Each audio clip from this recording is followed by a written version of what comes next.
Bueno, pues gracias a Dios estamos aquí, como decíamos hace un momento. Disculpen las fallas técnicas, finalmente pudimos iniciar y gracias a Dios estamos compartiendo en esta noche con nuestro hermano Isaí Rivera. Así que vamos a pedirle a Isaí que se presente por un momento. Antes de eso, nada más quiero decirles que les damos la cordial bienvenida a nuestro canal y a nuestro Instituto Bíblico Virtual que tenemos básicamente cada 15 días, pero hoy estamos en una transmisión especial y vamos a estar llevando a cabo esta transmisión siendo parte de una serie nueva que tenemos en nuestro canal de YouTube que se llama Hablemos Claro. Así que el día de hoy vamos a continuar con esa serie. Ahora sí, Isaí, el micrófono es todo tuyo. Buenas noches, profesor Benjamín. Muchas gracias por la oportunidad, ¿verdad?, que me da de poder dialogar con usted y, pues bueno, bendecido por estar en este lugar. Mi nombre es Isaí Rivera, para los que no me conocen. Vivo actualmente en la ciudad de Guatemala, Guatemala. Tengo un tiempo viviendo aquí en la nación, por causa del ministerio, por causa de la misión. Somos misioneros en Guatemala junto con mi familia y bueno, estamos contentos de participar en la obra de Dios y bueno, reitero mi agradecimiento, profesor, por tenerme en este lugar y estamos aquí con el propósito de aprender y de exponer mis preguntas, mis inquietudes y le agradezco siempre por tener ese tiempo de escucharme. Bueno, pues muchas gracias. Sí, hace un tiempo estaba recordando que tuviste una plática bastante amena con el pastor, nuestro pastor y amigo y también instructor en este canal de nuestro Instituto Bíblico Virtual, nuestro amado hermano, el pastor Anton Hernández, y ustedes iniciaron pues una serie que yo le titulé Hablemos Claro, porque se trataba de eso, de hablar claro, ¿verdad? Y si no mal recuerdo, ustedes iniciaron un tema bastante interesante que era sobre ciencias bíblicas, ¿no? Sí, hablamos de ciencias bíblicas. Bueno, pues no sé cuál sea el tema que traigas el día de hoy, tus inquietudes o tus preguntas. Estamos aquí para tratar de ayudarte en lo más posible y así también a todos aquellos que nos escuchan el día de hoy. Sí, profesor, yo creo que podemos continuar, ¿no?, con esta serie de eh, Hablando Claro y en la dirección de las ciencias bíblicas, porque aunque uno escucha continuamente acerca de esta definición, a veces como que no logramos, o bueno, hablo por mí, ¿verdad? No la tenemos clara todavía, ¿verdad? No hay una claridad de lo que es, porque escucha muchas veces uno conclusiones más que las disciplinas, más que las herramientas. Y en esta noche yo quiero conversar con usted acerca de una disciplina que tiene la ciencia bíblica y al mismo tiempo es una pregunta. ¿Qué diferencia hay entre la crítica textual o la baja crítica y la alta crítica? No sé si me voy a entender Ok, ahí. bueno, muy buena pregunta y eso significa que has estado leyendo algo, ¿verdad? O has estado Sí, escuchando a alguien quizás. Bueno, pues, vamos a empezar, ¿verdad?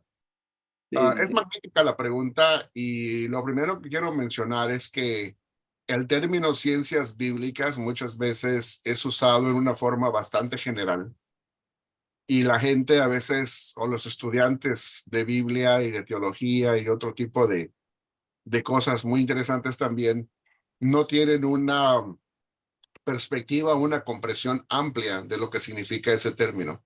Pero digamos en palabras breves que ciencias bíblicas lo que implica es dos tipos de secciones, si es que podemos ponerlo en secciones o áreas. La primera es como tú piensa como que estuvieras imaginándote una casa. Cuando tú construyes una casa, lo primero que haces es poner el cimiento o el fundamento. Y después de eso, entonces, sobre ese cimiento o fundamento, empiezas a edificar lo que son los muros, las paredes de la casa, ¿verdad? hasta que llegue el momento en que ya que edifiques todo el edificio, todo lo que es el cuerpo de las paredes, pones el techo encima.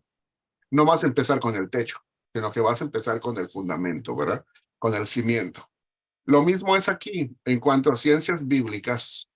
Hubo un tiempo en que, bueno, hace algunos años ya, hubo un tiempo en que estas dos áreas principales de ciencias bíblicas se denominaban baja crítica y alta crítica. Todo dentro del mismo paquete de ciencias bíblicas. Pero el hecho de que esté todo dentro del mismo paquete no significa que las dos áreas sean lo mismo, ni que deban ser confundidas, ni que tampoco empecemos con el alta crítica y luego vayamos a la baja crítica, sino que todo tiene un orden, ¿verdad? Así como cuando tú construyes una casa y primero empiezas con el fundamento, como dijimos, y luego edificas el edificio, de la misma manera aquí. En ciencias bíblicas, tú tienes que empezar primero con la crítica textual o la baja crítica. Ahora, esos son términos equivalentes porque, como dije hace algunos años, se le llamaba baja crítica y ahora se le denomina crítica textual, pero es parte de las ciencias bíblicas. Ahora bien, cuando tú pasas a la alta crítica, muchos ya no conocen lo que es la alta crítica porque ya no es un término muy usado el día de hoy, ¿verdad? En libros un poquito más antiguos se utilizaba esa terminología.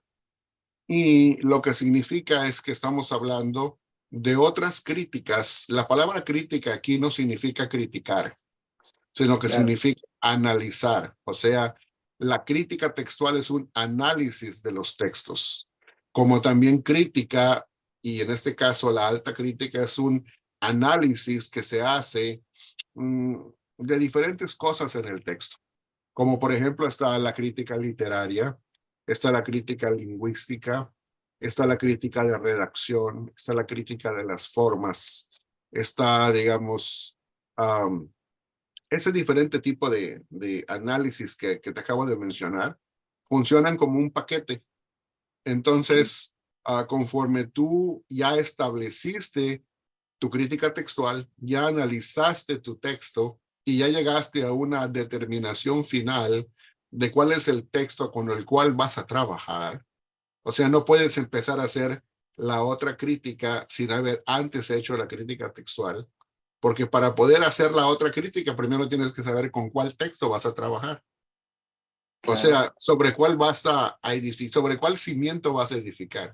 Porque si no sabes cuál es el texto, nunca has estudiado crítica textual, no sabes de qué se trata, o si piensas que eso no es parte de las ciencias bíblicas o de las otras críticas, bueno, pues hay que corregir esa parte, ¿verdad? Entonces, una vez que ya tengas estudiado tu texto a través de la crítica textual, entonces ya puedes pasar a analizar lo que es ese texto a través de los diferentes análisis posteriores o críticas posteriores, como te mencioné. Hoy en día a ese conjunto de críticas posteriores, excluyendo la crítica textual, se les conoce también como el método histórico crítico sí, o crítico histórico. A veces hay gente que intercambia, ya sea un término va primero o el otro va segundo, pero es básicamente lo mismo.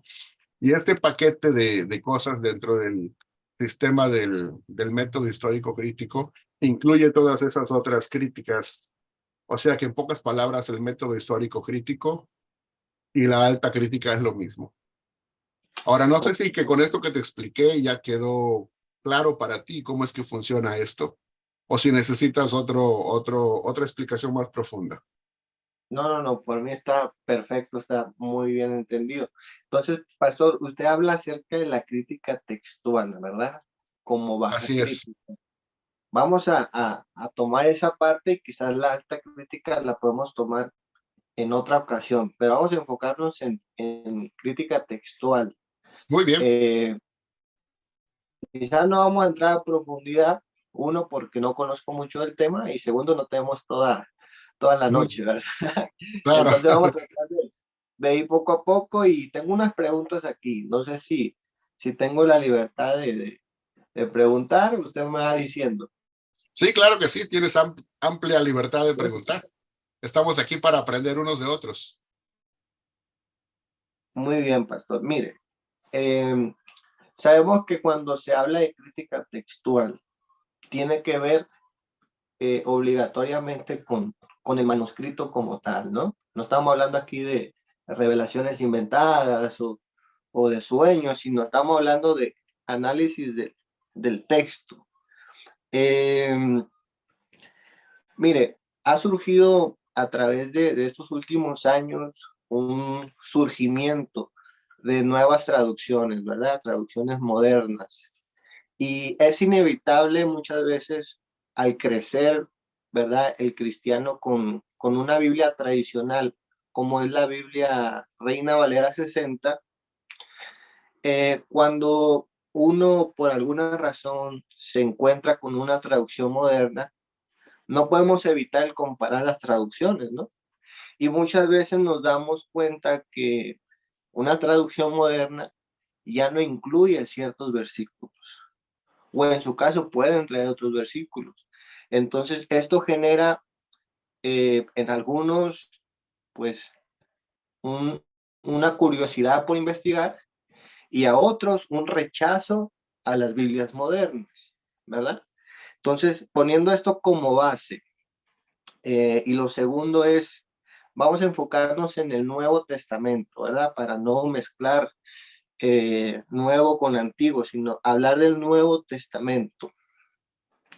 ¿Qué sabemos acerca de los manuscritos del Nuevo Testamento? ¿Por qué es que hay esta diferencia de traducciones modernas con la antigua, con la Reina Valera o con las versiones tradicionales que tenemos? Bueno, también magnífica pregunta. Y para ir directamente al punto, para ahorrarnos tiempo también, lo que pudiera decirte es que la diferencia tiene que ver con el texto fuente, de donde se traduce cada uno de los Nuevos Testamentos, en este caso, ¿verdad? Sí, Cuando digo Nuevos Testamentos, me refiero a que hay Nuevos Testamentos o a un Nuevo Testamento que se traduce como la Reina Valera, que se traduce de un tipo de texto fuente. Y hay sí, otro texto, ¿verdad? Que también se utiliza como fuente y que da como resultado también un Nuevo Testamento. Pero como dijiste tú, puede ser que tenga menos versículos o versículos diferentes o palabras diferentes. ¿Por qué? Porque el texto base de donde se toma como fuente para luego ser traducido al idioma vernáculo común o cotidiano que hablamos, ya sea este español, inglés, francés, cualquier idioma moderno contemporáneo. Entonces, la diferencia viene no en porque una persona se le antoje o no le guste este texto o aquel e irlo quitando, o simple y sencillamente porque alguien diga, bueno, como estamos pasando por un periodo de modernización, ¿verdad? Entonces vamos a quitar esto porque esto no va con nuestra modernización. Entonces, hay mucha gente que piensa que por eso se hace, pero la ya, razón es que no tiene nada que ver con eso y sí tiene todo que ver con el texto fuente que se utiliza como base para luego traducirlo a las lenguas o a los idiomas contemporáneos, modernos. Ahora bien, eso nos da inmediatamente como resultado de que se utilizó un texto fuente como base que se conoce bueno, se conoce hasta el día de hoy como el texto recibido, que es un texto tradicional. Y ese texto, pues, es el que se utilizó en aquella época desde la Reforma, desde el tiempo de la Reforma protestante, y que utilizó, por así decirlo, Casiodoro de Reina, que fue el primero que tradujo esta versión en forma completa al castellano, Casiodoro de Reina. Y desde ahí, pues, ha recibido diferentes revisiones, pero las revisiones que se le han hecho a este Nuevo Testamento, por así decirlo, son revisiones que no tienen que ver en cuanto a irle cambiando el texto, sino ir modificando, revisando el castellano o el español que se usa para hacerlo ya, más contemporáneo y hacerlo más entendible al día de hoy, ¿verdad? Ahora bien, hay otras versiones que no son Reina Valera, que utilizan otro texto fuente como base. Y la razón de que utilicen ese otro texto fuente como base da como resultado de que esas versiones del Nuevo Testamento pues lean diferente, básicamente. Van a leer diferente porque van a haber versículos diferentes. Puede ser que no tenga algunos versículos debido a que el texto que utiliza no los tiene en su fuente. O que tenga algunas otras palabras porque lee diferente debido a que el texto es diferente. Entonces, como mencioné, el texto de la Reina Valera es un texto tradicional. Se conoce el día de hoy como el texto recibido y las otras versiones, por lo general, utilizan también otro tipo de texto griego que se conoce hoy día como texto crítico. Entonces, para poder hacer la diferencia, pues utilizamos ese lenguaje que es el que se utiliza, digamos, en términos académicos. El texto recibido, el texto tradicional, el texto de la Reforma, por así decirlo, y el texto, digamos, crítico, que aparece aproximadamente 300 años después de la Reforma. Entonces, estamos hablando de un periodo más o menos considerable. Si estamos hablando de que la Reforma ocurrió en el 1517 y más o menos por esa época se produjo la primera edición de ese texto tradicional, porque apareció en 1516, un año antes de que Martín Lutero clavara sus 95 tesis. Entonces, eso significa de que desde ese año hasta 1881, que es cuando se empieza a trabajar en cuanto a la publicación de ese nuevo texto crítico, en 1881 es cuando se produce una revisión de la Biblia en inglés, que es una revisión de la King James Version en inglés, de la versión del rey Jacobo, que también había utilizado un texto tradicional. Y cuando se hace esa revisión, que es la primera revisión autorizada por la corona inglesa, que se conoce como la Revised Version, en ese año es cuando se introducen por primera vez lecturas de este otro tipo diferente de texto, que es el texto crítico. Entonces, desde ahí empieza voy a utilizar esta palabra, una andanada, por así decirlo, o sea, una muchedumbre de diferentes versiones, tanto en inglés como en español, que ahora proceden en cuanto al Nuevo Testamento de este nuevo tipo de texto que se conoce como texto crítico. De ahí la diferencia. Ok. Profesor, mira, usted menciona fuentes, ¿verdad? Que estas versiones de la Biblia utilizan diferentes fuentes. A estas fuentes también le podríamos llamar familias textuales del Nuevo Testamento. Bueno, en un sentido general sí, porque digamos que cuando hablamos de familias textuales de lo que es el Nuevo Testamento griego, y cuando empezamos a hacer el análisis de los manuscritos, podemos ver que hay básicamente 4 familias textuales. Aunque diferentes, es un poco complicado esto para la persona laica que está empezando a estudiar el tema porque diferentes eruditos utilizan diferente terminología para estas familias. Aunque todos están de acuerdo de que hay diferentes familias, no todos están de acuerdo en el número de cuántas familias hay. Y aunque estuvieran de acuerdo en el número, no todos están de acuerdo en el nombre de cómo llamar a esas familias. Entonces eso hace que sea un poquito más controvertido el asunto y un poquito más difícil de comprender. Pero para hacerlo sencillo, vamos a decir que hay 4 familias básicas. La primera le vamos a denominar la familia alejandrina, por así decirlo. Y no voy a utilizar esto de una manera, el orden que voy a mencionar no tiene nada que ver con preferencia ni nada de eso en cuanto a mi persona, ¿verdad? Claro. Sino que nada más lo voy a citar en un orden y luego voy a explicar por qué lo estoy citando en este orden, ¿ok? Pero no es un orden mío, ¿ok? El Sí, orden sí. secuencial. La primera familia de textos es la familia alejandrina. La segunda familia podríamos mencionar que es un texto que se conoce como la familia occidental. Así se conoce este tipo de texto, ¿verdad? Luego, y cuando hablamos de la familia alejandrina, estamos hablando de un tipo de texto procedente de Alejandría, Egipto, ¿verdad? Por eso se llama la familia alejandrina. Luego la familia occidental. Luego, después de eso, en tercer lugar, viene la familia que se conoce como cesarense, de Cesarea, ¿verdad? Entonces, a la familia cesarense es la tercera familia. Luego viene otra familia que se le puede llamar o que se le ha llamado la familia mixta. ¿Por qué se le llama así? Porque sus lecturas es una mixtura de varias familias. O sea que no se mantiene en una sola nomenclatura, por así decirlo, un solo camino en la forma de leer, sino que acepta lecturas de las otras familias, de manera que su propia lectura se convierte en una lectura mixta, o en una, se utiliza la palabra una conflación. La palabra conflación es una palabra que significa que hay una amalgama o una mixtura de dos cosas diferentes.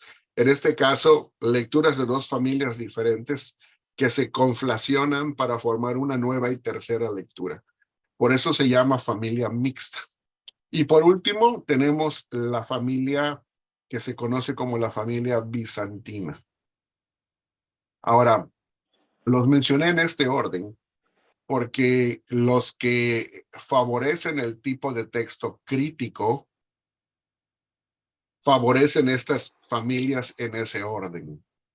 Entonces, los que son apoyadores del texto crítico, que muchos lo son hoy día, cuando uno va al aparato crítico, o sea, la forma en que están registrados los testimonios o los testigos que apoyan una cierta forma de leer, una cierta variante en el texto.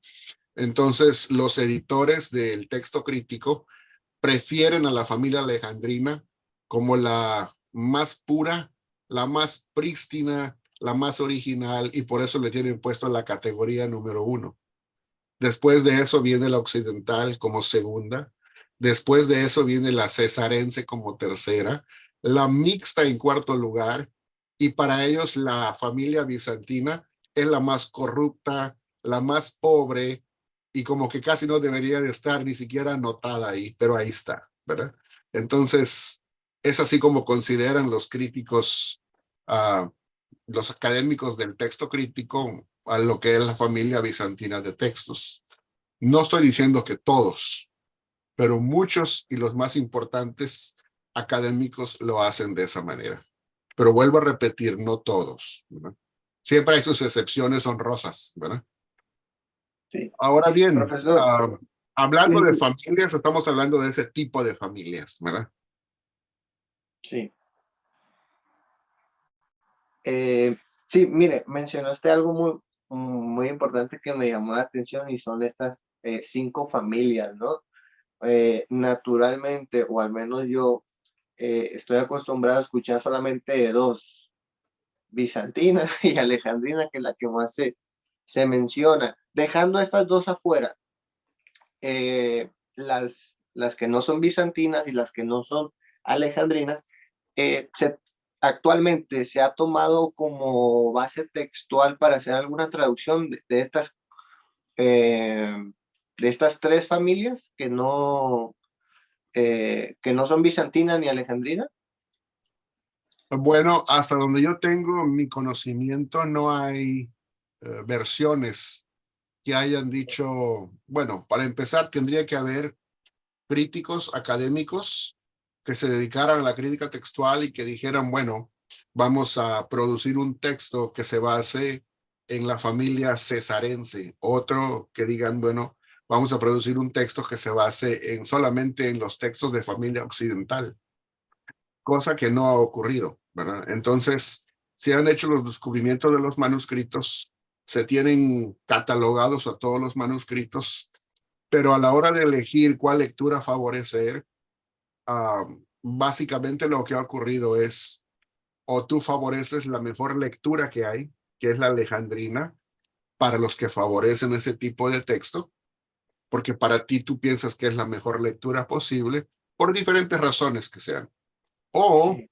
tú favoreces la familia bizantina, que es la familia que fue favorecida cuando llegó el tiempo de la Reforma y que se utilizó esa familia para hacer las traducciones tradicionales como la Reina Valera que hoy conocemos. O sea que históricamente nada más ha acontecido que hay, como quien dice, dos textos griegos rivales y las versiones producidas en base a esos dos textos.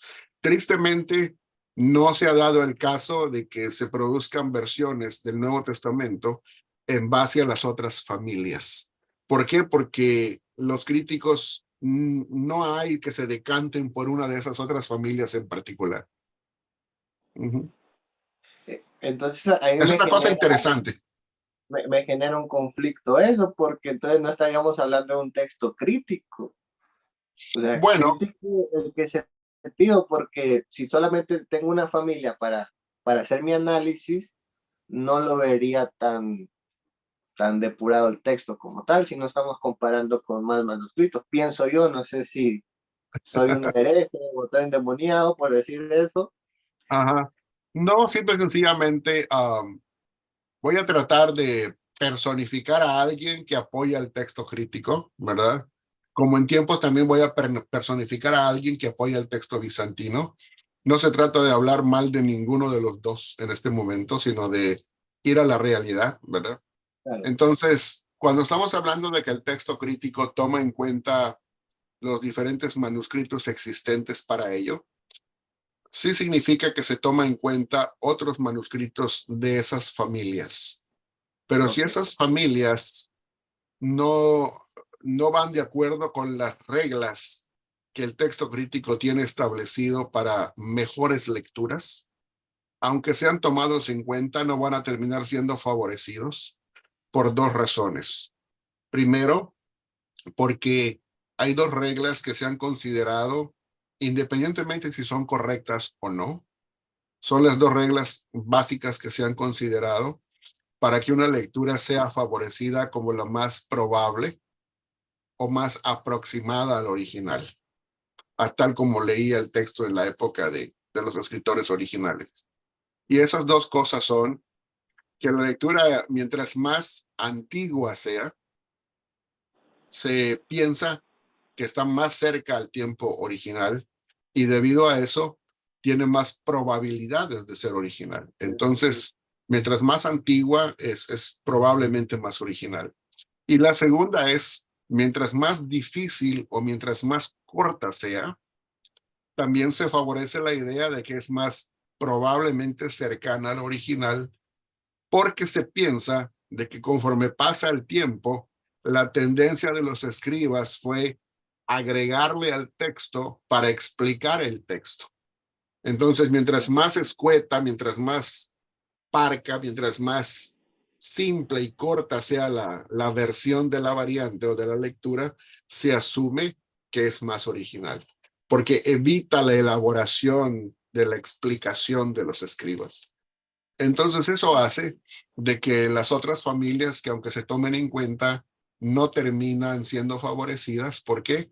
Porque la familia alejandrina resulta ser la más escueta, la más parca, la más corta, la más breve y la que resulta ser favorecida. En este caso, por eso en el aparato crítico de los textos griegos críticos, la familia alejandrina termina con el número 1 en clasificación, como la Por más antigüedad, ¿no? probable, por su antigüedad, sí. Ok. Profesor, mire, eh, usted está hablando de todas estas familias. Podríamos decir que eso es el resultado de lo que conocemos como una recensión. Y si es así, nos puede explicar qué es una recensión como tal, o por qué es importante también conocer esto. Porque no Ok, surgieron los textos así ajá. nomás porque quisieron salir, ¿no? Sí, la palabra recensión significa de que, un decir, si tú tienes una familia de textos y tú eres un crítico textual, un erudito en los textos, en los manuscritos, tú compilas todas esas lecturas que tienes en los diferentes manuscritos.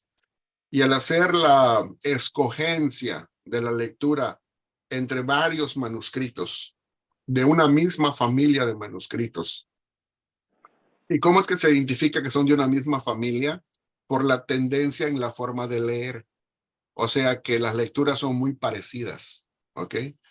Ahora otra familia va a tener otra tendencia y va a tener otra forma en tendencia de vertir los textos y de leer en cierta manera, que en este caso sería diferente a la otra familia. Sí. Entonces, cuando tú tienes una familia de textos, por ejemplo, cuando viene el erudito y ya después de compilar y de comparar, llega a una escogencia de lecturas, cuando produce esa versión, a eso se le llama una recensión. Entonces, la recensión de la familia alejandrina, ¿verdad? Básica, es lo que se produjo en cierto momento y es lo que hicieron, por ejemplo, los eruditos Westcott y Hort, que son muy famosos en el mundo de la crítica textual. Ellos produjeron una recensión, o sea, una lectura que fue la compilación de los manuscritos griegos de familia alejandrina, que cuando ellos lo hicieron, la realidad es que la familia alejandrina básica que ellos tenían era 3 manuscritos. 3, ¿ok?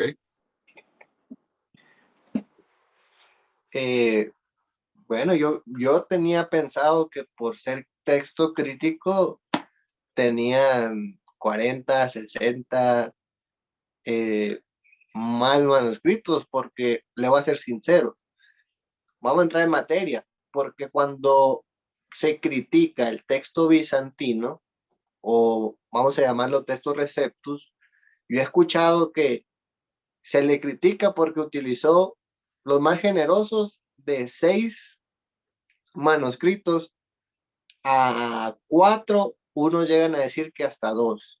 Entonces, ¿cómo podemos explicar eso si el texto crítico está utilizando de 3 a 4? Ok, pregunta bastante buena y eso va a hacer que elaboremos otro poco más, ¿verdad? Y me encantan tus preguntas, ¿no? Bueno, la primera cosa que hay que decir es que, como todo texto, cada uno de los dos, tanto el texto recibido como el crítico, tiene su historia, ¿verdad? Sí, Los textos no vinieron del vacío, ni porque tampoco a alguien se le ocurrió hacer algo y ¡pum! Apareció de la noche a la mañana. Uh, Ambos textos llevaron su tiempo para poder ser producidos. Ahora bien, si hablamos del texto crítico en este caso específico por tu pregunta, yo mencioné que habían sido 3 documentos básicos que fueron con los que Westcott y Hort iniciaron, ¿verdad? De la familia alejandrina. Y es que Westcott y Hort es, digamos, el elemento más básico y fundamental de donde se basa el texto crítico el día de hoy. No únicamente se basa en Westcott y Hort, pero Westcott y Hort, digamos, es la columna vertebral del texto crítico. Ahora, claro, cuando se inició Westcott y Hort, lo iniciaron en base a 3 documentos: el Códice Vaticano, el Códice Sinaítico y el Códice Alejandrino. 2 de ellos del siglo IV y uno del siglo V después de Cristo.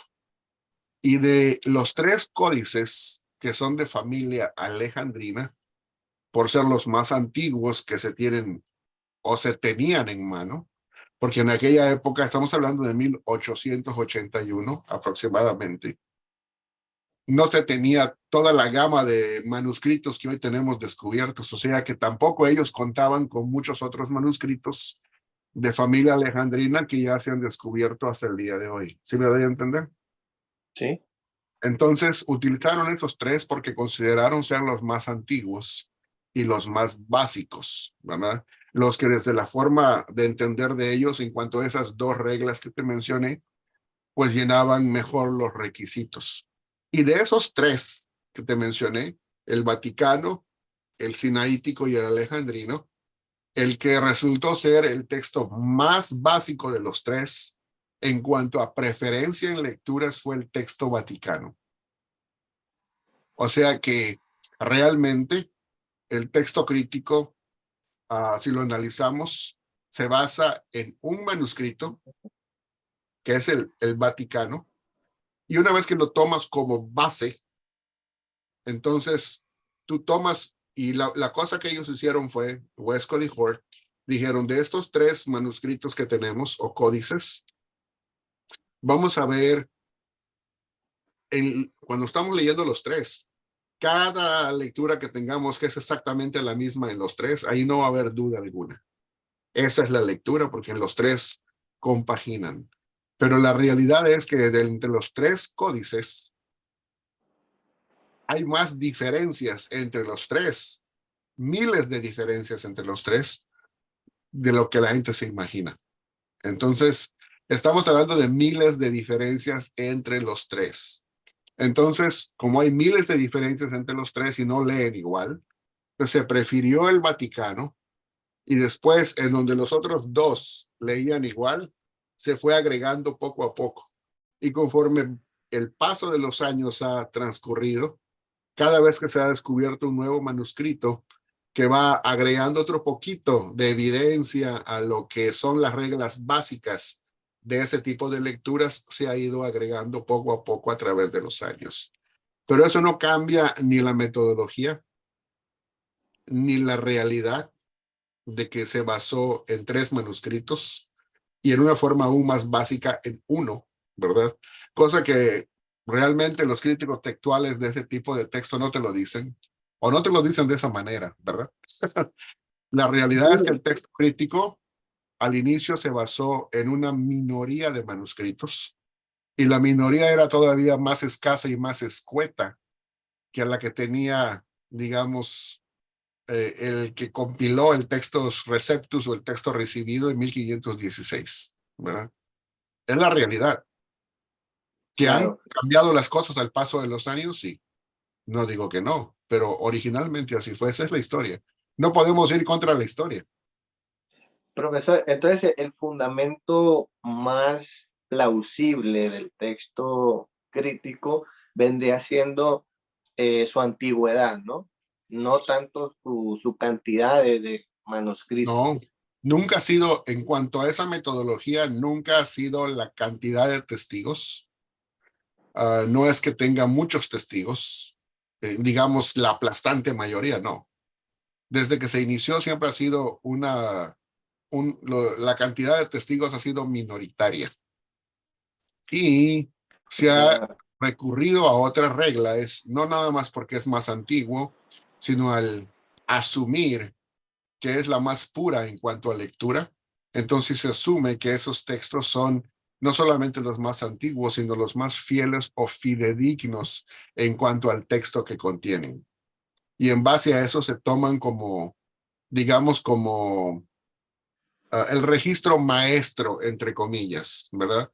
Al cual todos los demás tienen que ir siguiendo o acatando y conformándose a esa metodología. pues mire, profesor, lo que usted ha dicho es hasta revelador, porque muy poco se conoce y muy poco se divulga eso, ¿no? Se tiene un pensamiento del texto crítico y bueno, como usted dijo al principio, no es para desprestigiar uno y apreciar el otro. Yo creo que el hecho de que tengamos hoy en día un texto antiguo es algo importante, ¿no?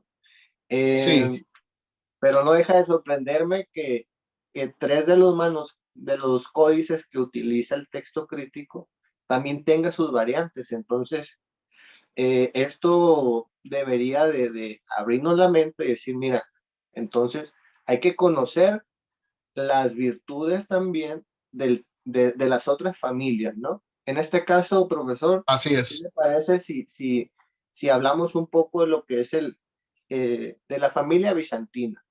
Ok, ¿Qué es ese texto? Y si quiere, entramos un poco en la historia con el claro que sí. propósito no de convencer a la gente que desprecie texto crítico, sino que conozcan también sus desaciertos y sus virtudes. Y, usted me Sí, dice, profesor. La realidad es que ambos textos tienen sus problemas, Claro, ambos textos tienen sus virtudes, como también sus desaciertos y sus desvirtudes. O sea, desde que el ser humano sea el copista, el compilador, el transmisor, siempre va a haber problemas, porque somos seres imperfectos, como seres humanos que somos. Um, Gracias a Dios debemos darle que a pesar de nuestras imperfecciones y a pesar de nuestras desvirtudes y vicios, aún así Él preservó su palabra y llegó hasta nosotros. O sea que en eso debemos agradecerle a Dios por lo que ha sido su obra en nuestra vida y su obra en preservar estos textos a través de los años, a través de los siglos. claro. Eh, Profesor, ¿qué nos puede decir acerca de la familia bizantina actualmente con, con qué tipo de manuscritos contamos? Si estos son también del tipo códice o esos son papiros, son pergaminos, porque cuando hablamos de manuscrito, entiendo yo que se refiere a un escrito a mano, ¿no? Pero el escrito a mano puede variar de papiro, códice, manuscrito, perdón, pergamino. ¿Qué tipo qué tipo de materiales? Porque usted mencionó que el texto alejandrino es de tipo códice, ¿no? O sea, Y un estamos tipo hablando de códices y, bueno, la realidad es que nos han llegado de todo tipo de documentos, manuscritos. No estoy hablando estamos hablando de este tipo de documentos que se escribieron y se transmitieron a mano, escritos a mano. No estamos hablando de documentos que han sido impresos en una imprenta de molde, que es como la conocemos hoy día desde el tiempo de Johann Gutenberg para acá. Estamos hablando de todo tipo de documentos escritos a manos desde el tiempo de Gutenberg, cuando todavía no existía la imprenta, hacia atrás. O sea, estamos yendo, datando esto hacia los siglos más primitivos de la iglesia. Y en cuanto a eso, no tengo el dato ahorita a la mano, lo buscaría y te diría cuántos datos tenemos o cuáles son los datos en cuanto a cuántos son códices, cuántos son pergaminos, cuántos son papiros, ¿verdad? pero Cada hay uno más es una variedad. cosa diferente. Hay una variedad de diferentes cosas, Ok. ¿verdad? Ahora, rápidamente, por así decirlo, el papiro es un tipo de papel que se hacía en base a una planta, ¿verdad? Por eso se llama así papiro y es, digamos, el más frágil de, de las tres cosas que se mencionan. Luego está el pergamino, que pues ya conforme vamos avanzando, se van desarrollando diferentes tipos también de objetos para poder escribir. Um, Se va desarrollando la ciencia y por ejemplo, hay unos que están, algunos documentos que tenemos el día de hoy que fueron escritos sobre algunos objetos que fueron codificados o diseñados básicamente en base a piel de animales y luego tratados, curtidos y luego utilizados en forma de rollo para poder escribir. ¿Por qué se hacía eso? Porque de esa manera se podía preservar mucho más tiempo. El papiro era muy degradable, por así decirlo, debido al medio ambiente y se destruía con mucha más facilidad. No tenía una consistencia estable, por así decirlo. Ahora, ya en base a la piel de los animales que se hacían estos artículos para poder escribir, eso le daba mucho más durabilidad, por así decirlo, de manera que era menos el copiado que se hacía debido a que se estuvieran corrompiendo en el sentido de corromperse cuando se echan a perder por el tiempo, ¿verdad? Cuando se desgasta el material. No estamos hablando de corrupción en cuanto a mal copiado, sino a corrupción en cuanto a la falta de durabilidad del material donde estaba escrito, ¿verdad? Y Sí, luego viene lo que conocemos como códice, que eso es un desarrollo mucho más posterior, porque un códice es como un libro. Ya cuando se empieza a codificar y se empiezan a hacer folios y se empiezan a coser los folios, o costurar los folios y hacerlos en forma de libro, bueno, pues ahí ya vemos que el arte de la mano humana empieza a entrar y entonces es cuando empiezan a aparecer los libros, por así decirlo. Pero antes eran puros rollos. Ahora, no tengo el dato exacto de cuántos de cada uno de los tres tenemos, pero lo podemos averiguar para una próxima sesión, ¿verdad? Lo que sí importa aquí es que ya sea que haya sido papiro, pergamino o que haya sido de otro material o un códice, lo que importa es la fidelidad del texto. Ahora, yo soy de la persona que dice que es importante y que no solo debemos prestar atención a la antigüedad del texto. Fíjense, no estamos hablando de la antigüedad del manuscrito. La antigüedad del manuscrito es una cosa y la antigüedad del texto es otra cosa. Son dos cosas muy diferentes. Porque tú puedes tener un papiro completamente nuevo, completamente recién producido, de la mejor calidad, en el siglo XII, XIII, XIV. Y cuando se copie el texto cualquiera que sea el texto que se copie en ese material a mano, el manuscrito va a ser tardío y reciente. Pero puede ser que el texto que se copió allí venga de otro papiro o de otro pergamino que vino del siglo I. Entonces, el texto que se copió es sumamente antiguo, aunque el manuscrito donde se ha copiado es completamente tardío, porque ahora ya es del siglo XII o del siglo XIII.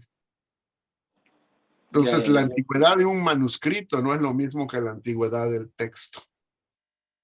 Es Claro. allí donde falla esa regla de la crítica textual. No es la antigüedad del manuscrito lo que nos debería de importar, sino la antigüedad del texto que se transcribe. ¿Cuál es la Sí, antigüedad de ese texto tal y como lee? ¿Desde dónde y desde cuánto tiempo tiene esa lectura? En algún otro manuscrito de donde proviene esa lectura. ¿Sí me voy a entender? sí, profesor.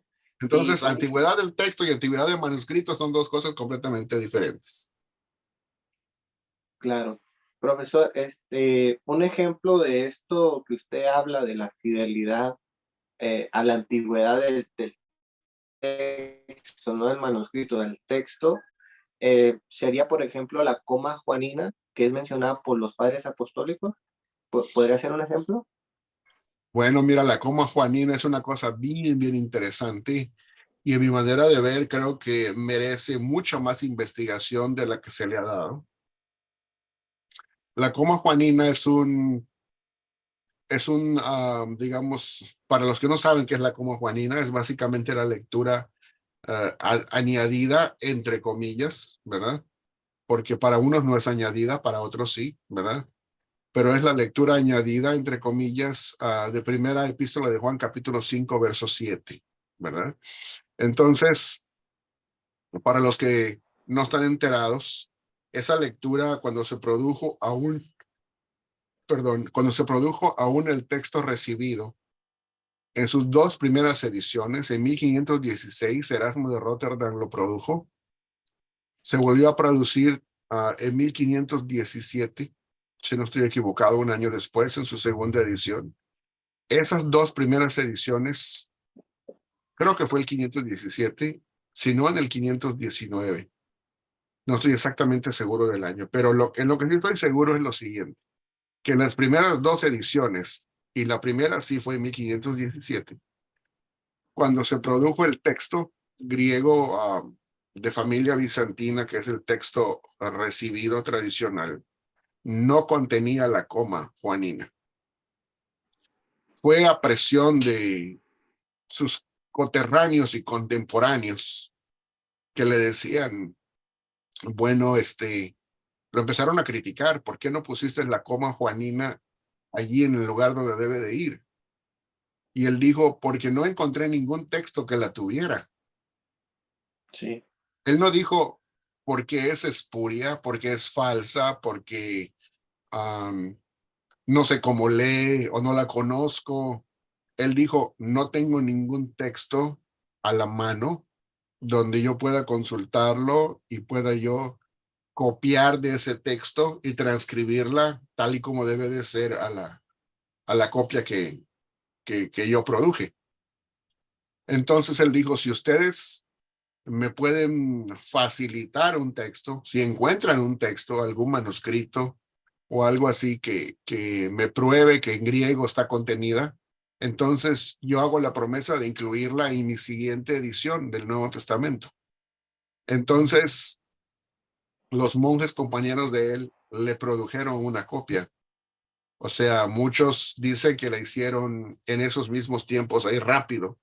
Hicieron la Sí, copia y le dieron la copia a él. Eso yo creo que es más una leyenda, ¿verdad? En cuanto a la compostura o la composición del texto inmediatamente en ese año, ¿verdad? Porque hubiera sido una cosa que Erasmo se hubiera dado cuenta por por el color de la tinta, al mismo tiempo, material, ¿no? la calidad, la textura del papel, o sea, se hubiera dado cuenta que era un documento recién nuevo, ¿verdad? Sí, Él lo que pedía era un documento antiguo, ¿verdad? En donde, de alguna biblioteca, de algún lugar donde se pudiera probar. Bueno, el caso fue de que le dieron un códice que aparentemente no era recién producido. Y entonces con eso le probaron a él que sí existía uno, en donde en esa época y en esos lugares donde él andaba. Y pues en base a eso, él entonces accedió y al corroborar que estaba en ese documento, en ese códice o en ese manuscrito, lo incluyó en su tercera edición. Es una cosa curiosa porque en las dos primeras ediciones donde no estaba la coma juanina, la segunda edición es la que utilizó de ese texto Martín Lutero para traducir su Nuevo Testamento al alemán. Y por eso en el Nuevo Testamento alemán no aparece la coma juanina, porque Lutero utilizó la segunda edición de Erasmo. A los poquitos años, cuando en el 1522 que se produce la tercera edición, ya en esa edición se incluye la coma juanina en base a esta historia que les acabo de narrar. Entonces, esa edición de 1522 en adelante, ya nunca la quitaron, sino que se quedó ahí desde ese momento para el futuro.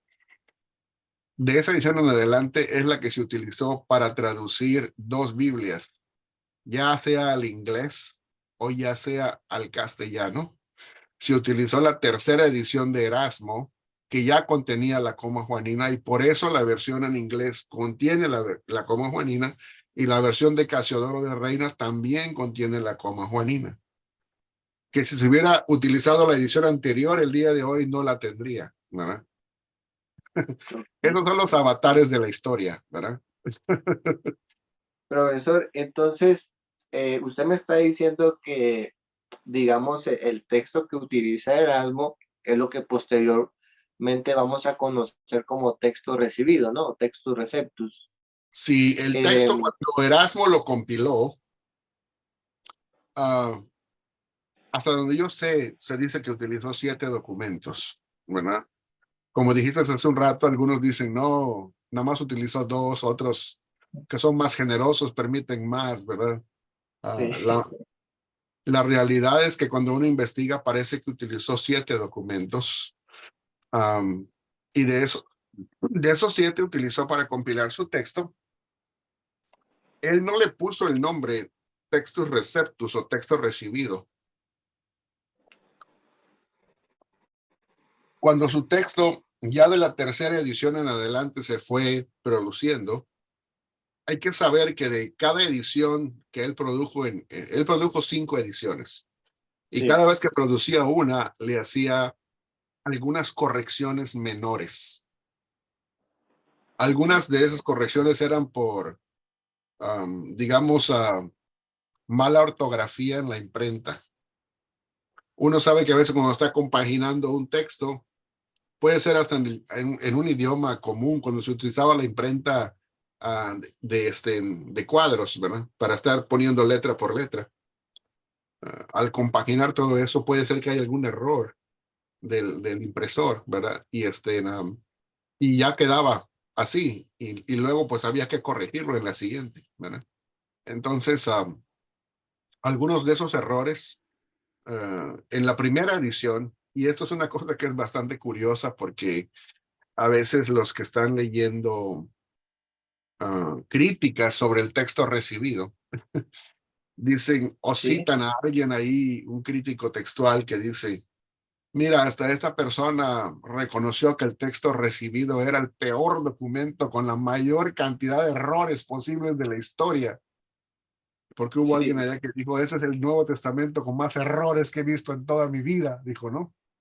Yo Lo tengo un que, ejemplo de eso. Tengo un escrito aquí de F. Bruce citando a otro autor y él termina diciendo acerca del texto recibido, dice, es el libro con más errores que conozco. Entonces, la ajá, gente dice, "No, es que lo dijo en el libro de F. Bruce sí, y ahora, precisamente menciona. lo que no dicen es que no se está refiriendo a errores doctrinales. No se está Ok, refiriendo a errores doctrinales. No se está refiriendo ni siquiera a error de palabras equivocadas. Se está refiriendo a errores tipográficos.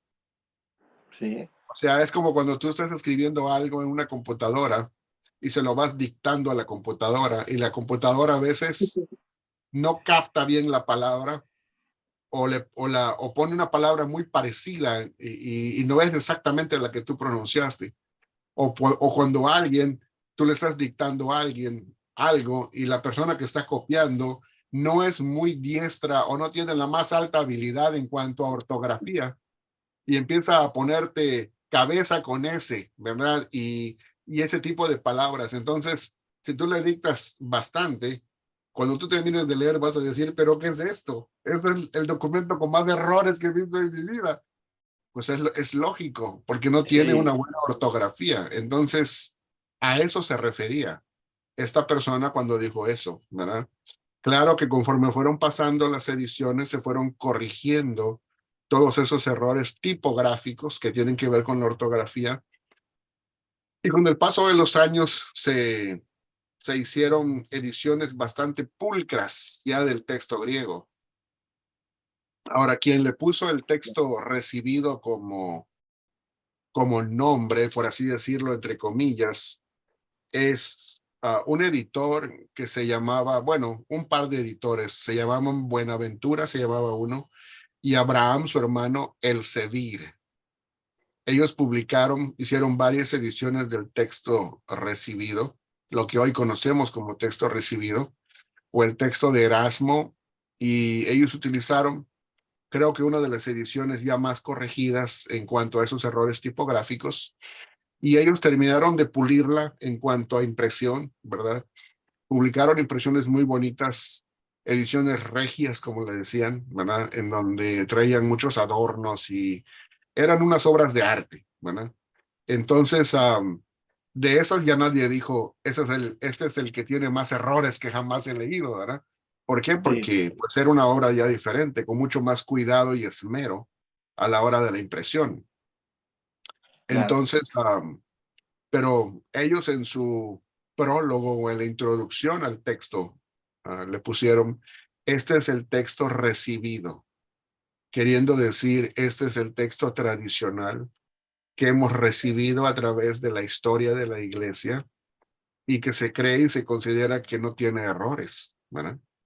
O sea, como quien dice, ha pasado la prueba de los años y se mantiene ahí. Entonces, esa era la creencia tradicional sobre ese texto.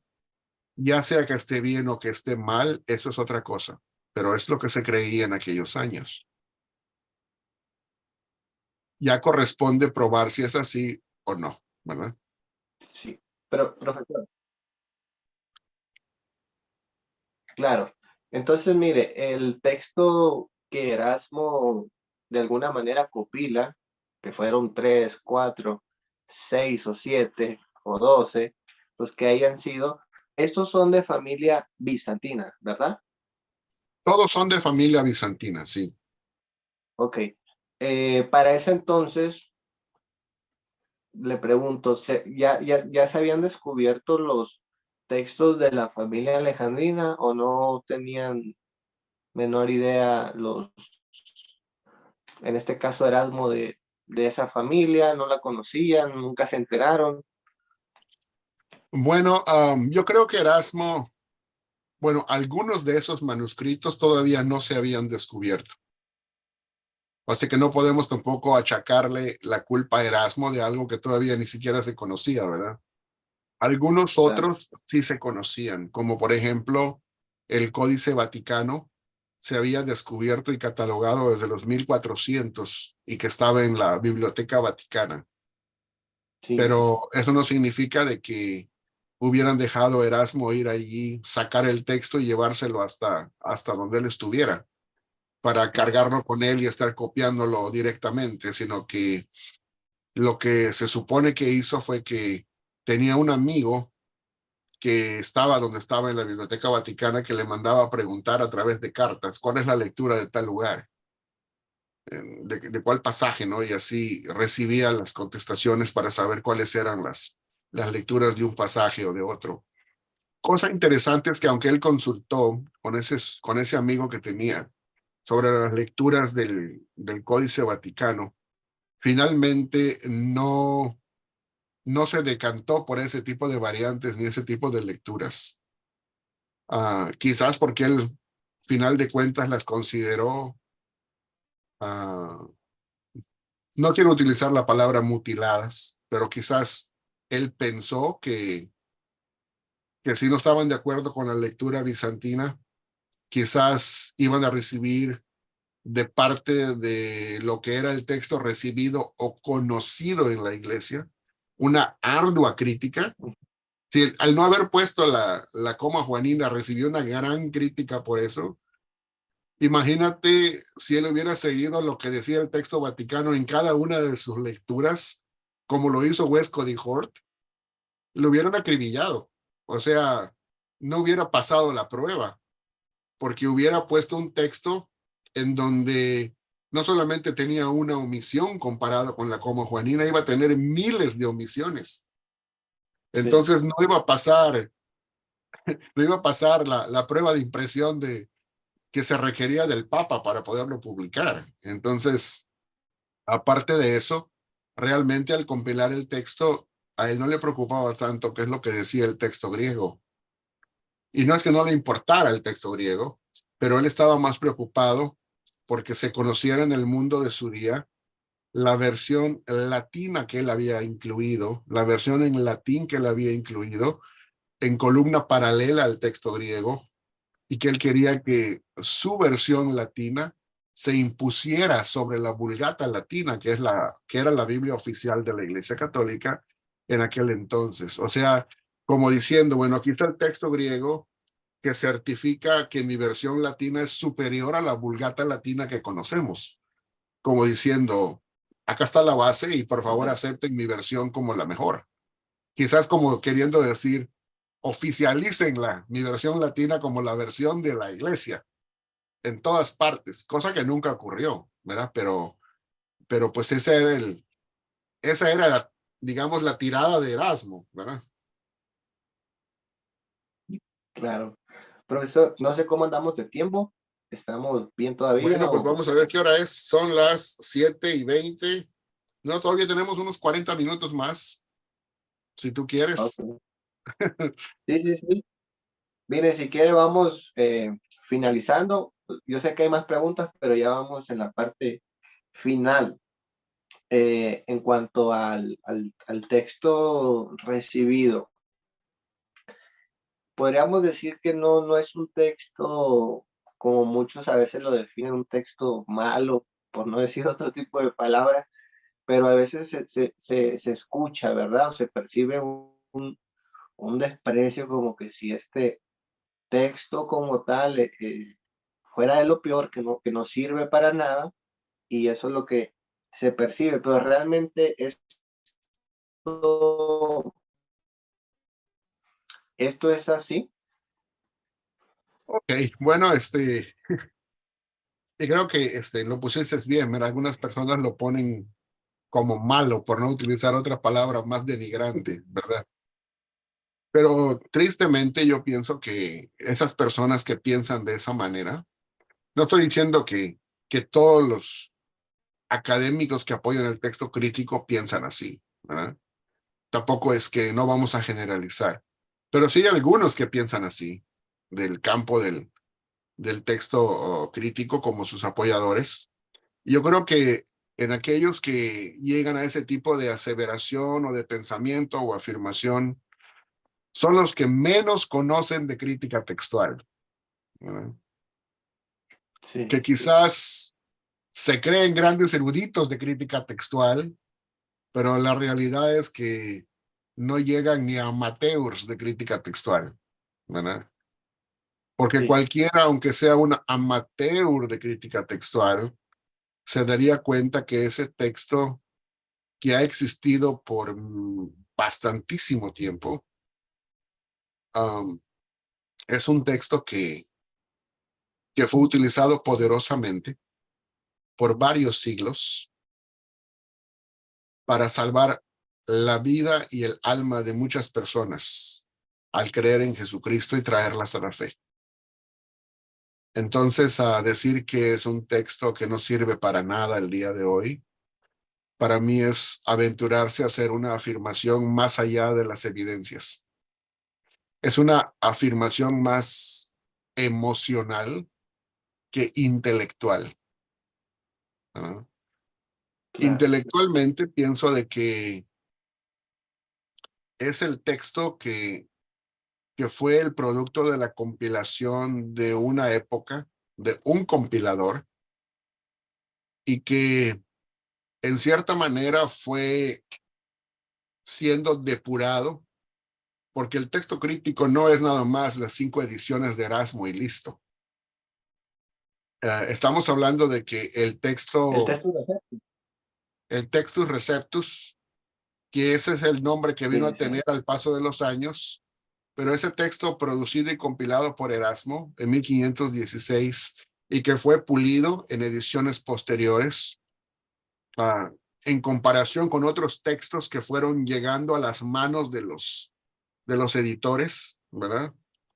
Que también eran de naturaleza de familia bizantina, um, llegó a tener 40 ediciones y algunas de ellas con un aparato crítico bastante avanzado y poblado en la parte de abajo de la impresión.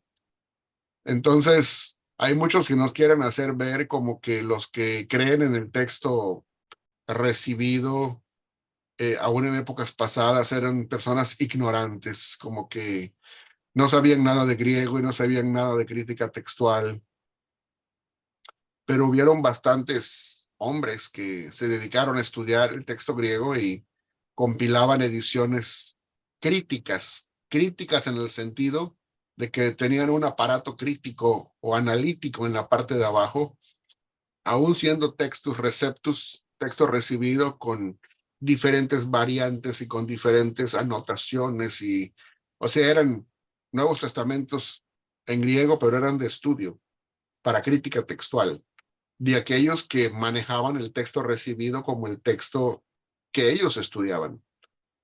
Entonces, y eso se llevó 40 ediciones. O sea, que tiene toda una historia. Los que el día de hoy estudian el texto crítico apenas van por la edición 28. Así que les falta bastante camino por recorrer para tan siquiera llegar a las 40 ediciones que tiene el texto recibido. Y vuelvo a mencionar que no lo hago desde una manera denigrante ni para uno ni para otro. O sea, como vuelvo a repetir, yo creo que tanto el texto recibido tiene sus deficiencias como sus aciertos, lo mismo que el otro texto, lo mismo que el texto crítico, tiene sus deficiencias y sus aciertos. Y creo que el camino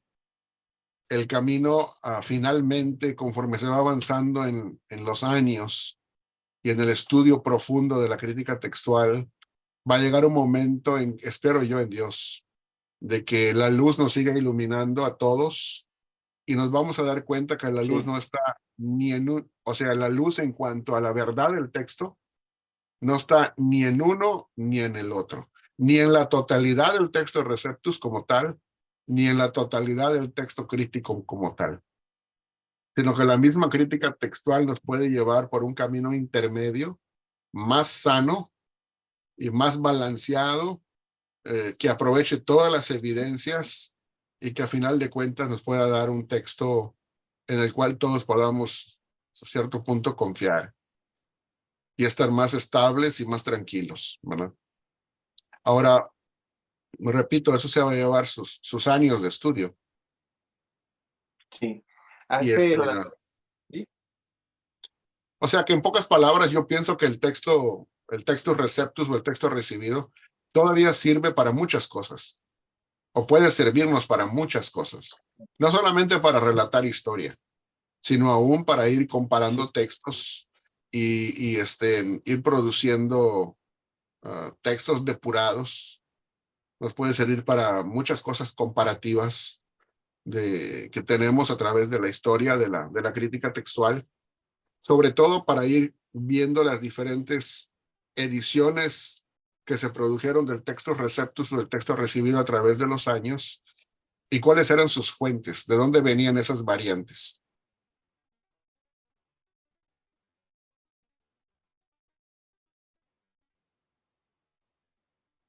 claro.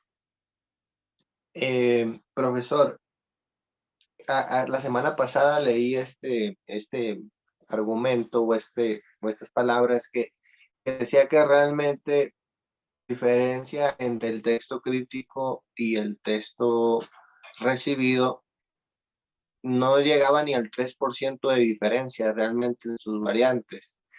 Eh, y lo otro que quería es preguntarle es, en cuanto al texto recibido, usted dice que ha tenido diferentes ediciones, ¿verdad?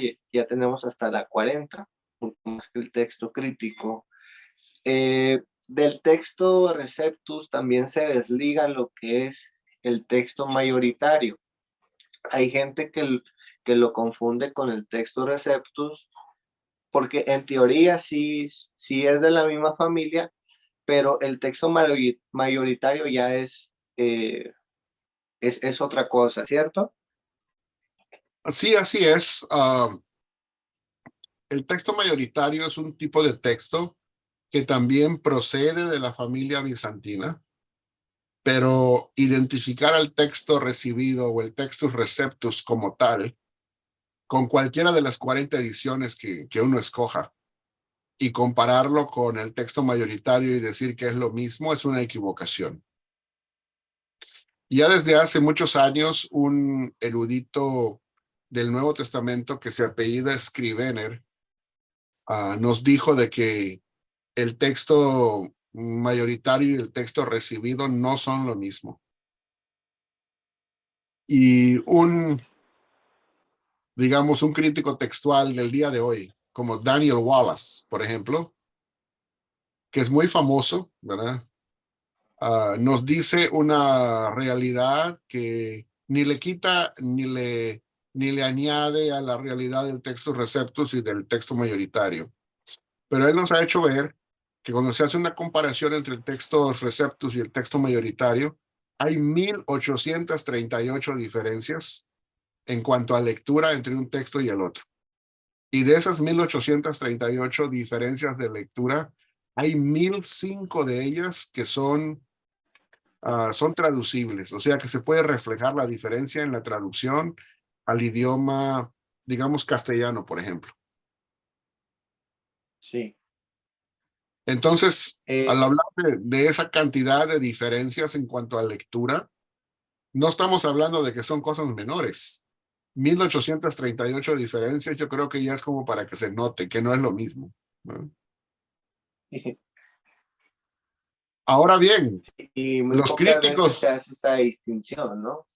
si Muchas los veces académicos de la crítica de la alta crítica sobre todo, que prefieren el texto crítico, el texto académico del día de hoy, entre comillas, pues no quieren aceptar a un tercer contendiente en el ring, en la batalla. Entonces, minimizan las diferencias entre un texto y el otro y dicen, no, el texto mayoritario nada más es el mismo texto recibido, pero es como alguien que agarra la camisa, le da la vuelta y se la pone al revés, pero es la misma camisa, ¿verdad? Pero en mi manera de ver no es así. Y es una forma bastante irresponsable de tratar al texto. En este caso, al texto mayoritario. Claro. Ahora, Profesor. si me permites, nada más te quería decir que hay, por ejemplo, en el idioma español,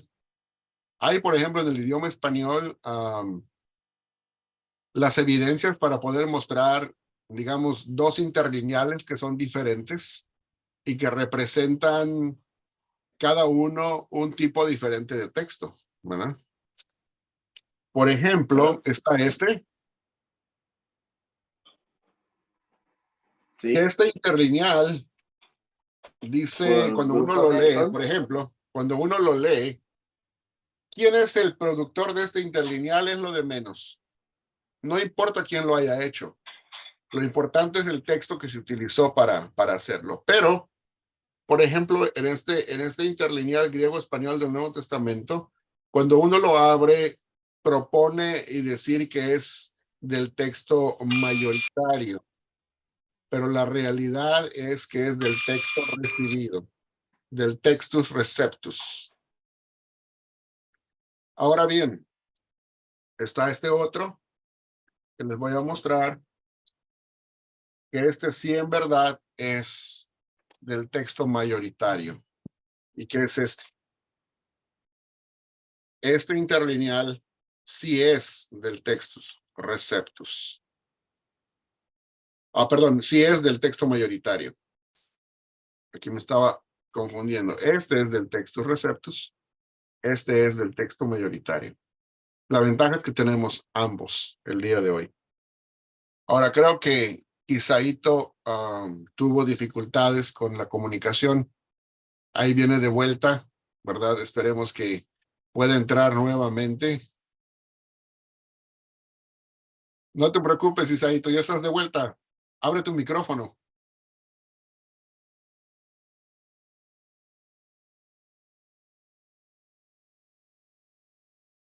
Puedes abrir tu micrófono ahí para que te pueda escuchar.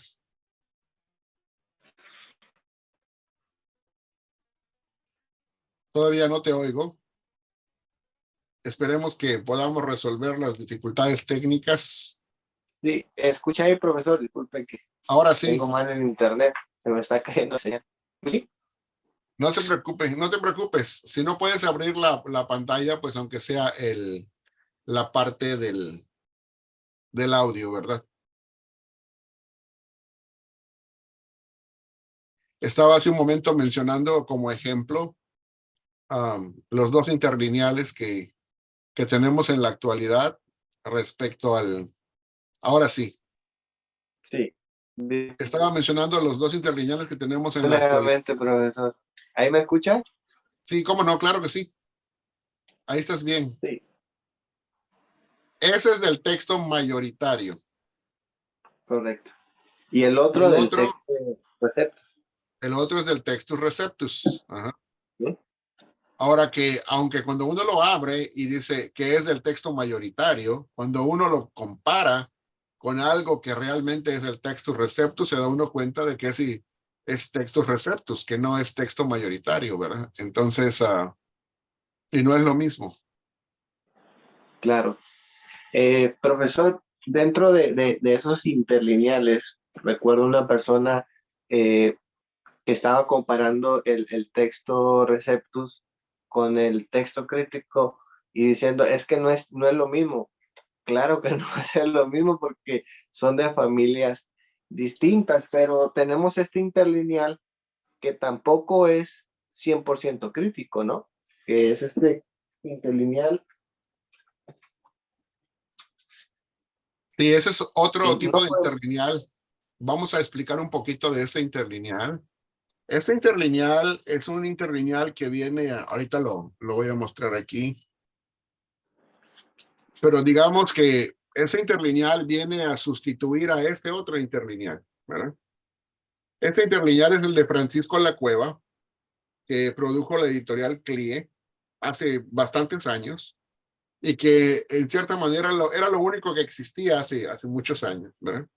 Para el estudio en forma directa, en forma de interlineal. Ahora, si no me equivoco, lo produjo la persona de Francisco Lacueva, publicado por editorial CLIE, lo produjo en 1979, fíjense hace cuántos años, y Sí, estaba basado en la 26ª edición del texto griego de Nestle. sí.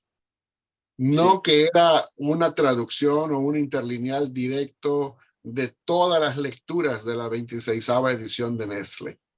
O Ujú, sea que se apartaba en ciertos lugares de la edición claro, de Nestle, pero en su sentido mayoritario o mayor, se basaba muchísimo en la 26ª edición del texto de Nestle, que es el texto crítico, ¿verdad?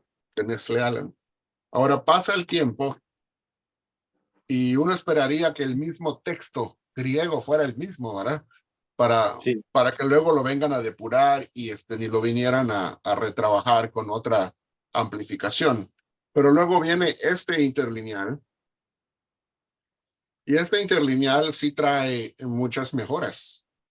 Trae, por ejemplo, que tiene todo el aparato morfológico que traen las palabras, ¿verdad? De las palabras griegas, que para una persona que ha estudiado griego, pues le sirve muchísimo para muchísimas cosas, en lo que es el análisis morfológico. Trae, aparte de eso, también la numeración o la codificación de Strong, que es muy sí, importante para otro tipo de estudios. Pero cuando uno lo empieza a analizar desde el inicio, se da cuenta que no se basa en una edición crítica común a las que estamos acostumbrados, como sería la edición 27ª de Nestle Aland, por ejemplo, o la 28ª, que también ya existe, ¿verdad? Que fue publicada en el claro. 2002. Ahora, esta edición del texto griego, cuando uno lee la introducción, se da cuenta de que está basada en otra recensión diferente de texto. Es un texto ecléctico. ¿Por qué es ecléctico? Porque toma tres diferentes recensiones, la del Textus Receptus, toma también la edición crítica de Nestle Aland, ¿verdad? Y toma otras lecturas y toma las lecturas del texto mayoritario, de este que está aquí, que hace un rato vimos. O sea, que toma Sí, las tres lecturas anteriores y hace una compilación y dice, en donde las tres están de acuerdo, ese texto lo vamos a tomar como base. Y luego el editor se va yendo en donde hay diferencias verso por verso y lectura por lectura, escogiendo a como a él le parecía que era lo más acertado, ¿verdad?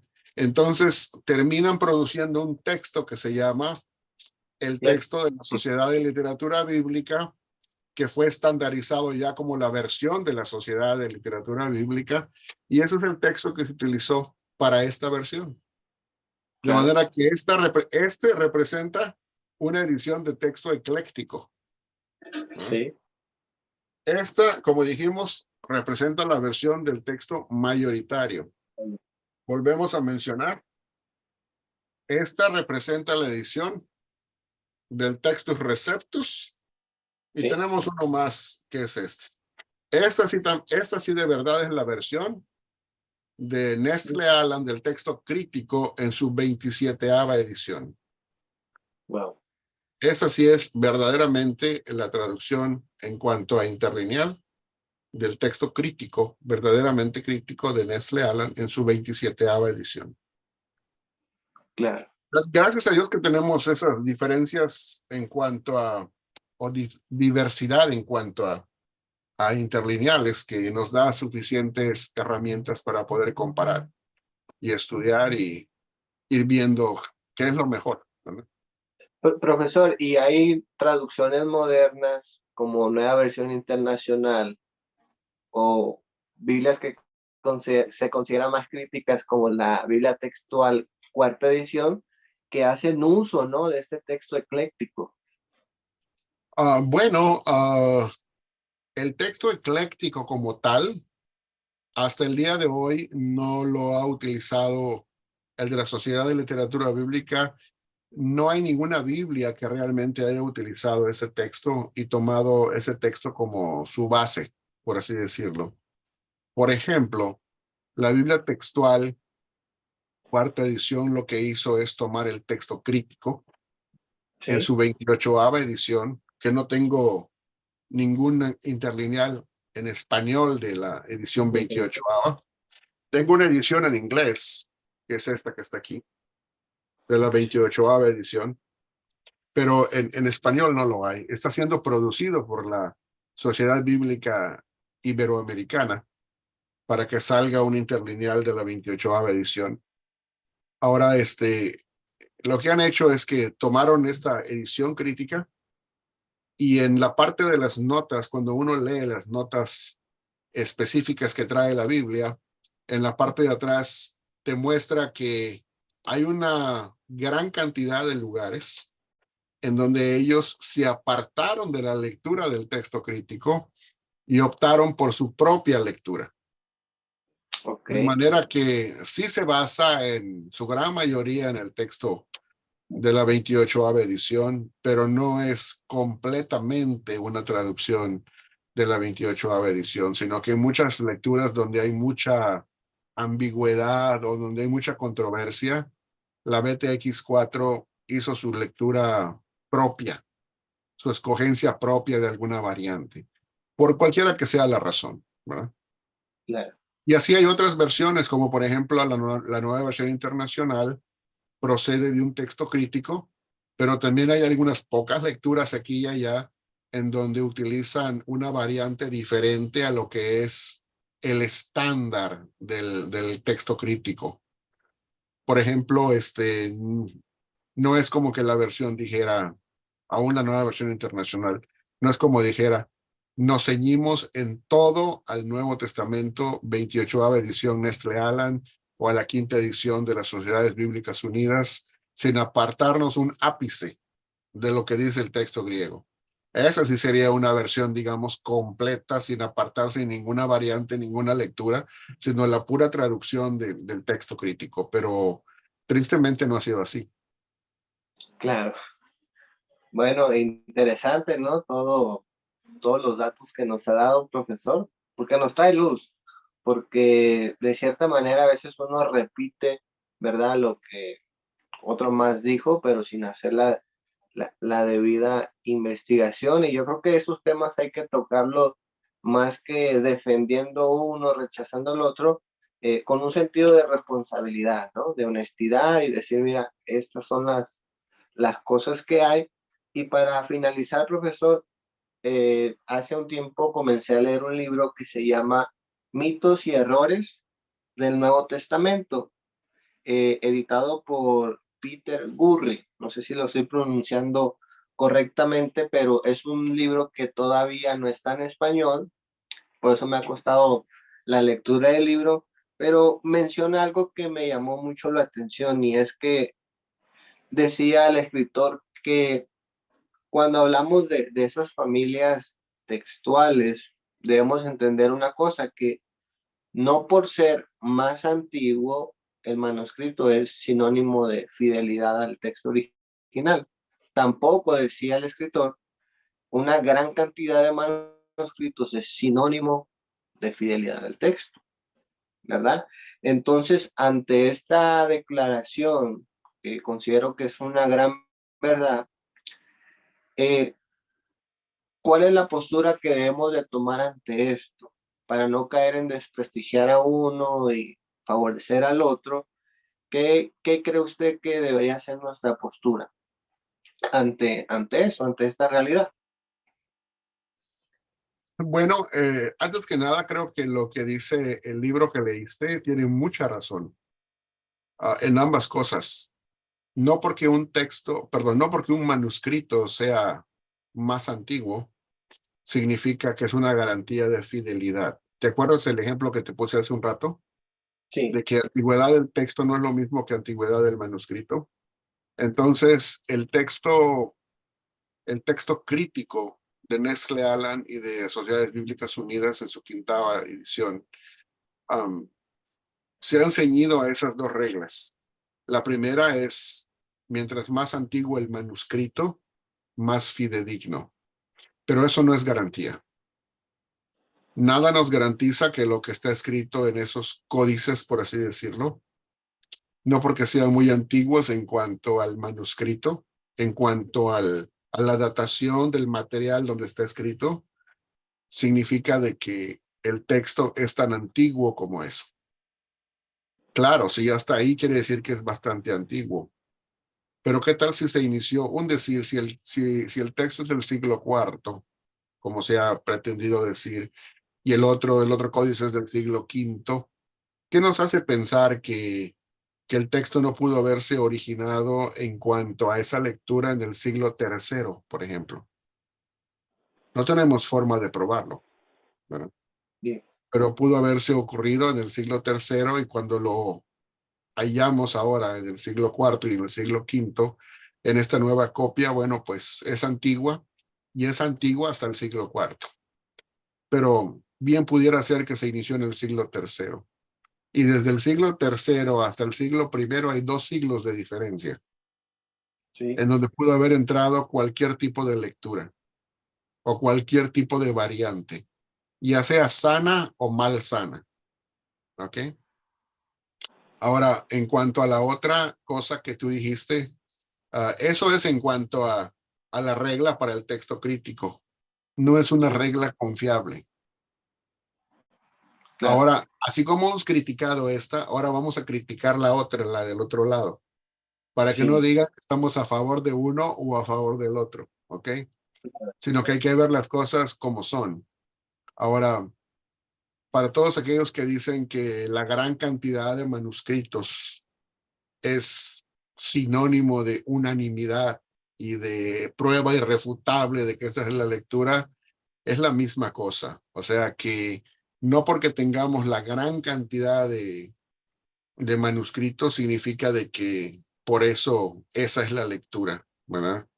Hay algunas lecturas, por ejemplo, hay un pasaje en el libro de Hechos, en otra ocasión lo podemos mencionar en detalle, pero por ejemplo, hay dos posibilidades, que una diga Jesús como nombre y en el mismo pasaje que en lugar de Jesús diga Cristo.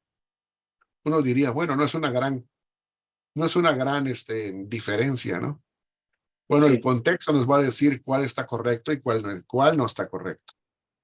Pero además de eso, hay pruebas de que la mayoría de los textos bizantinos de esa familia tienen la mayoría de los testigos, lee Cristo, y una minoría de textos lee Jesús. Pero de acuerdo al contexto del pasaje, que es bastante claro, y cuando uno lo lee se da cuenta, la lectura debe de ser Jesús. Y también hay manuscritos bizantinos, aunque no son la mayoría, que aprueban la lectura Jesús. claro, Entonces, la evidencia del contexto interno y de los manuscritos que tengan el mayor peso posible, ambas deben de formarse juntamente para decirnos cuál debe ser la palabra correcta. En este caso, no es la mayoría de los testigos, sino la evidencia interna, la que también se debe tomar en cuenta. Entonces, eso no significa que siempre porque una variante tenga la mayor cantidad de testigos, que siempre va a ser verdadera. También es una falacia. claro, O sea que hay que tomar toda la evidencia. sí. La postura es no agarrar banderas, ¿no? No decir, este es el mejor, este es el peor, y tener una postura de rechazo porque hemos escuchado, ¿no? Gente que trata de defender el texto mayoritario y sataniza el texto crítico y habla cosas que a lo mejor no son reales, Y, ¿verdad? Y es sí, en mi triste, caso particular, yo he encontrado, en cuanto al texto crítico, he encontrado cosas muy malas que dejan mucho que desear, ¿verdad? sí, Ah, lo mismo del textus receptus, del texto tradicional, del texto receptus, no del mayoritario, sino del receptus. He encontrado cosas que también son bastante deficientes en algunas áreas que afectan el contenido del texto y que no deberían de ser de esa manera, ¿verdad? Pero debemos darnos cuenta de que cuando se produjo el textus receptus, pues se hizo lo que se pudo con lo que se tenía, ¿verdad?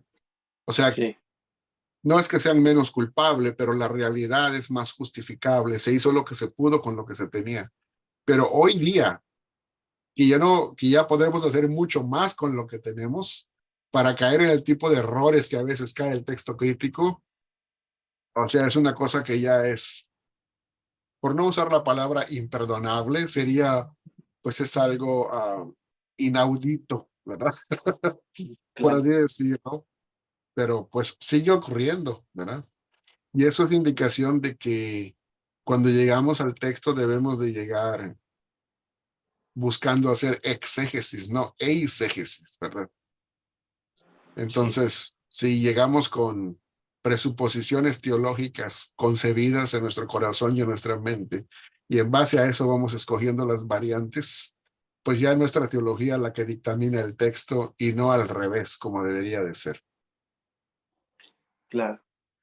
Profesor, una última pregunta y podemos dar palabras finales. Yo quisiera dar una reflexión final de personal, ¿verdad? De lo que hemos charlado, pero una última pregunta. ¿Pueden las teorías sobre la crítica textual, y lo voy a leer porque me parece muy interesante la pregunta, ¿pueden las teorías sobre la crítica textual en referencia a los manuscritos existentes ser una ser una piedra de tropiezo tanto para creyentes como académicos? Magnífica pregunta y yo pienso que sí.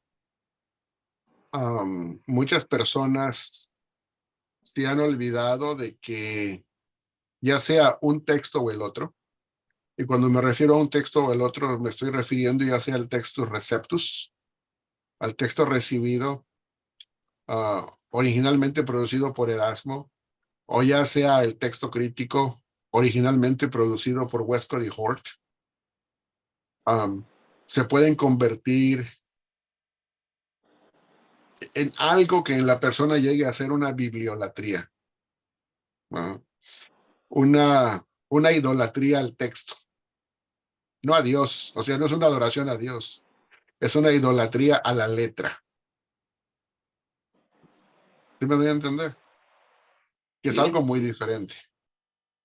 El texto debe de ser un testimonio de de nuestra fe. O sea, debe de ser un testimonio que nos guíe en su contenido a encontrar la salvación y la vida eterna en el único y en aquel que es la vida eterna, Dios a través de Jesucristo. Pero en muchas ocasiones hay mucha gente que endiosa el Textus Receptus hasta el punto de no querer utilizar ninguna otra versión. Y al sí, mismo tiempo están aquellos que endiosan el texto crítico hasta el punto de criticar a sus hermanos que utilizan otro tipo de texto y los malven y pueden ser piedra de tropiezo para aquellos. Y ya Jesús nos había dicho eso desde hace tiempo, cuando él dijo, dice, han de venir los escándalos o los tropiezos, pero hay de aquel por quien vengan. Mejor le hubiera sido que se amarrara una piedra de molino en el cuello y que se echara al mar. Porque yo no quiero que se pierda uno de estos mis pequeños, ¿verdad? O sea que nada ganamos con estar ciertos, entre comillas, en la letra del texto que estamos siguiendo, si con eso dejamos de amar a nuestros hermanos en la fe.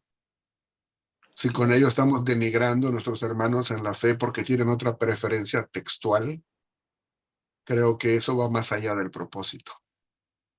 Y yo por eso en mi canal amo a ambos personajes, tanto aquellos mis hermanos que prefieren el texto recibido como aquellos que prefieren el texto crítico. Yo creo que lo que nos une es Jesucristo, nuestra fe en Cristo, el amor que debemos mostrarnos unos a otros y no el estarnos peleando y comiendo y devorando, porque uno tiene una preferencia textual y el otro otra, ¿verdad? Claro, Jesucristo nunca dijo,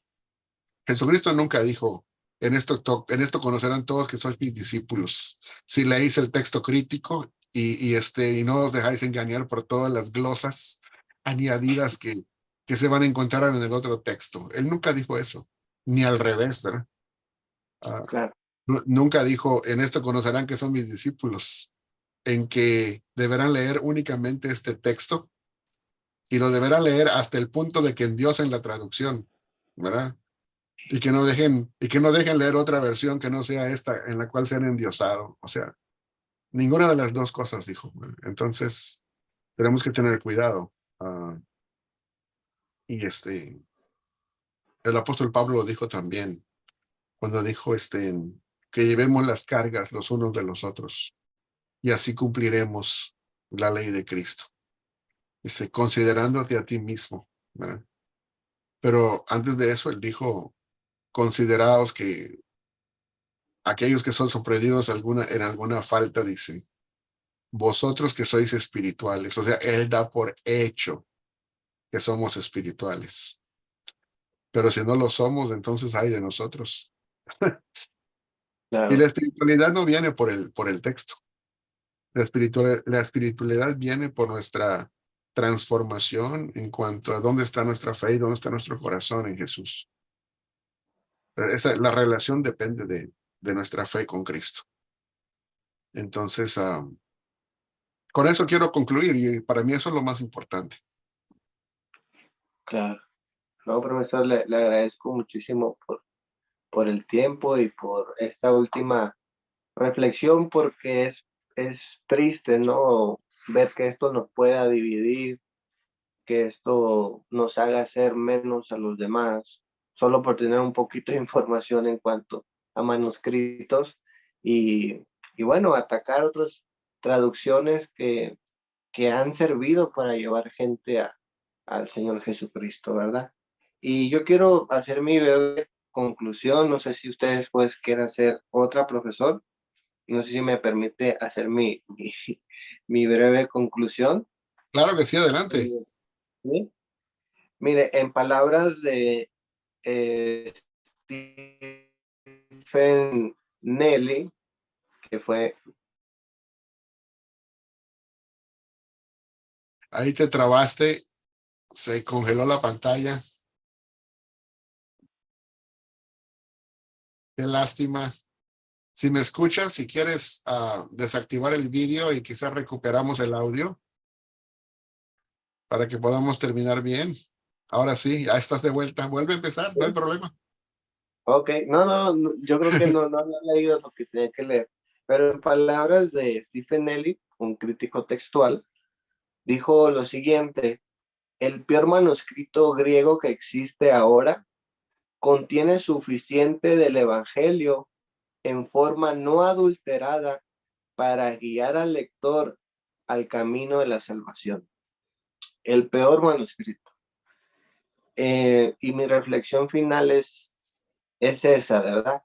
Que no importa qué familia nos guste más, nos guste menos, cuando el corazón está desviado y no quiere servir al Señor, aunque tengamos el original, no va a ser piedra de tropiezo. Le vamos a encontrar la piedrita eh, en el zapato, ¿verdad? Porque esto vemos en muchos académicos que prefieren el texto crítico, pero no los está acercando a Dios. No están encontrando el verdadero propósito de la escritura.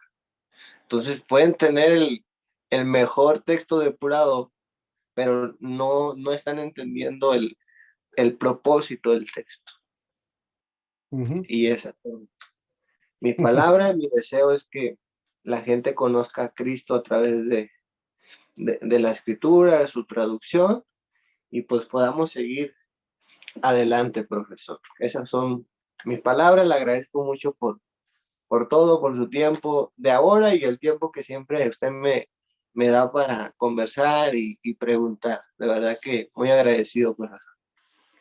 Bueno, pues gracias a ti, ¿verdad? Por darnos la oportunidad de tener esta plática y esperemos que no sea, como decimos en el argot popular, ni la primera ni la última, sino que sea la primera de muchísimas otras que podamos tener y que podamos seguir hablando claro, ¿verdad? Amén. Sí, sí, sí. Nos vemos entonces. Buenas noches. Nos vemos. Descansen y a todos los que tuvieron la oportunidad de vernos, gracias por estar con nosotros. Dios les bendiga y hasta la próxima.